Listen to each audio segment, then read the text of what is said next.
अस्सलाम वालेकुम dear students, उम्मीद है आप सब खैरियत से होंगे। आज हम क्लास 9th इंग्लिश का मॉडल पेपर नंबर 4 डिस्कस करेंगे। इससे पहले वाले लेक्चर में हम फर्स्ट 3 मॉडल पेपर्स डिस्कस कर चुके हैं। सो स्टार्ट करते हैं। The earth dash around the sun. ज़मीन सूरज के गिर्द घूमती है। ये वाला सेंटेंस हमें किसी चीज़ की बाकायदगी के बारे में बता रहा है। तो इसका मतलब है प्रेजेंट इंडेफिनिट टेंस है, और प्रेजेंट इंडेफिनिट टेंस में जब हमारे पास थर्ड पर्सन सिंगुलर होता है तो उसके साथ हम फर्स्ट फॉर्म लगाते हैं और ऐसे ही इसका इजाफा करते हैं, इसलिए रिवॉल्व्स वाली ऑप्शन ठीक है। ही डैश सिंस मॉर्निंग, जब हमारे पास सिंस या फॉर लगा होगा और हमारे पास ऑप्शंस में has been, have been, had been, will have been, shall have been में से कोई ऑप्शन गिवन होगी तो हम उसको सिलेक्ट करेंगे। तो हैड बीन वर्किंग वाली ऑप्शन ठीक है। ही डैश फॉर द जॉब, अब इसमें ये वाला जो फॉर है ये सिंस फॉर वाला फॉर नहीं है, ये के लिए वाला फॉर है, वक्त के तयन वाला फॉर नहीं है, क्योंकि जहाँ पे मॉर्निंग है वहाँ वक्त का तयन है, यहाँ पे वक्त का तयन नहीं है।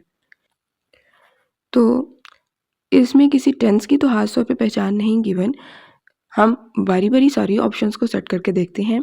जैसे अप्लाई है तो ही के साथ सिर्फ अप्लाई नहीं आएगा। अगर प्रेजेंट इंडेफिनिट कंसीडर करें तो अप्लाइज होना चाहिए, और अगर हम इसे पास्ट इंडेफिनिट कंसीडर करें तो ये अप्लाइड होना चाहिए। वाज अप्लाई नहीं हो सकता क्योंकि उसके साथ फर्स्ट फॉर्म प्लस ING होना चाहिए। हैड के साथ अप्लाई नहीं हो सकता क्योंकि हैड के साथ वर्ब की फर्स्ट फॉर्म लग नहीं सकती, थर्ड लगेगी। तो इसका मतलब है सबसे पहला वाला ऑप्शन हैड अप्लाई ठीक है, क्योंकि उसमें हैड के साथ वर्ब की थर्ड फॉर्म लगी हुई है। Hounds will have dash on the rabbit, hounds कहते हैं शिकारी कुत्तों को। विल हैव इसका मतलब है फ्यूचर परफेक्ट टेंस है, और हैव, हैज़, हैड वगैरह तो हमें पता है जब भी परफेक्ट का केस होता है तो उसमें वर्ब की थर्ड फॉर्म लगाते हैं। तो थर्ड फॉर्म होती है fallen. It dash since last night, since use हुआ है तो मैंने आपको बताया था सिंस या फॉर वाला सेंटेंस होगा और वक्त के तयन वाला सेंटेंस होगा, तो इट मीन्स कि उसमें has been, have been, had been, will have been, shall have been में से कोई ऑप्शन ढूंढेंगे।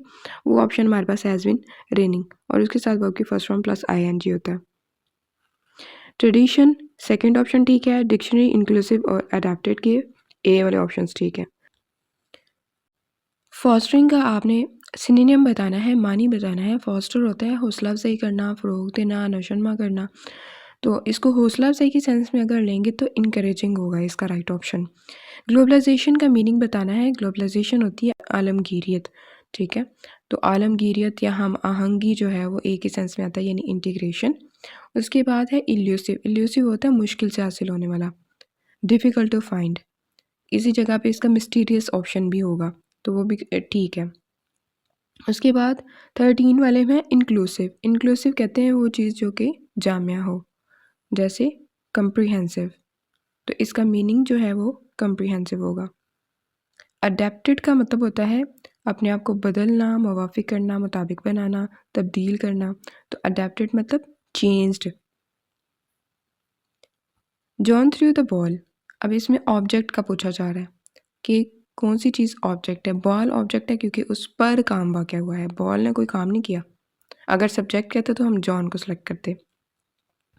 When I was young I used to play outside, अब व्हेन आई वाज यंग में वो पूछ रहे हैं कि ये ग्रामर की रूल से क्या है।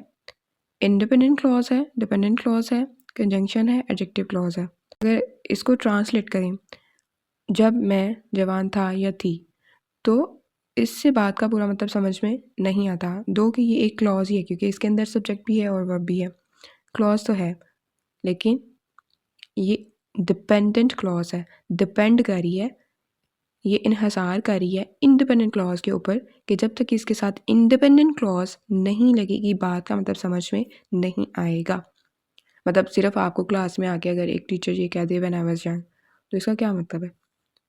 इसका तो कोई मतलब नहीं है, ठीक है, जब तक कि फर्दर इसके साथ सेंटेंस ना जोड़ा जाए।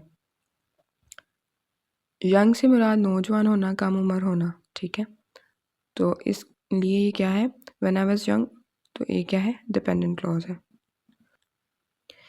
The girl wearing a red dress is my sister, अब ये जो उन्होंने अंडरलाइन करके दिया हुआ है ना आपको फ्रेज, इससे पीछे देखें क्या लिखा हुआ है। गर्ल, गर्ल क्या है, नाउन। नाउन के मानी में कौन इजाफा कर सकता है, नाउन को कौन मॉडिफाई कर सकता है, एडजेक्टिव मॉडिफाई कर सकता है। वैसे भी रेड आपको एडजेक्टिव मिल रहा है, और अगर एक वर्ड होता तो हम इसको एडजेक्टिव कहते, एक से ज़्यादा अल्फाज हैं तो ये एडजेक्टिव फ्रेज है। The bird flu over the trees, flu के साथ प्रपोजिशन लगी हुई है ओवर। फ्लू क्या है, वर्ब और उसके साथ प्रपोजिशन लगी है ओवर। और वैसे ही जो प्रपोजिशन है फ्रेज स्टार्ट हो रहा है, तो जब प्रपोजिशन से स्टार्ट हो रहा है तो इट मीन्स ये प्रपोजिशनल फ्रेज है। Which of the following is correct?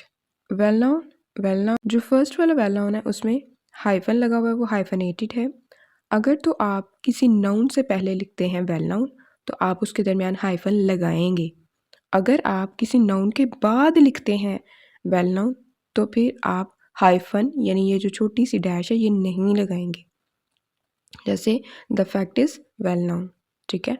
यानी ये दोनों ऑप्शंस ठीक हैं, सिर्फ ये फ़र्क है कि आया कि ये आपको किसी सेंटेंस में नाउन से पहले लिखा हुआ मिलता है या बाद में। पहले होगा तो हाइफन लगेगा, बाद में होगा तो हाइफन नहीं लगेगा।